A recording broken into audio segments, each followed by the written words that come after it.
ततो युद्धपरिश्रान्तं समरे चिन्तया स्थितम्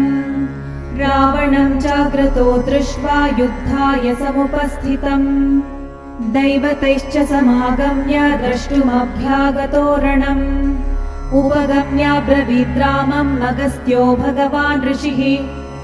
राम राम महाबाहो शृणु गुह्यं सनातनम् येन सर्वनरीन् वत्स समरे विजयिष्यसि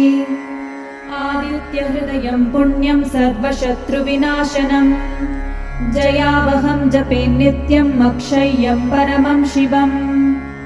सर्वमङ्गलमाङ्गल्यं सर्वपापप्रणाशनम् चिन्ताशोकप्रशमनम् आयुर्वर्धनमुत्तमम् रश्मिमन्तं समुद्यन्तं देवासुरनमस्कृतम् पूजयस्व विवस्वन्तं भास्करं भुवनेश्वरम्।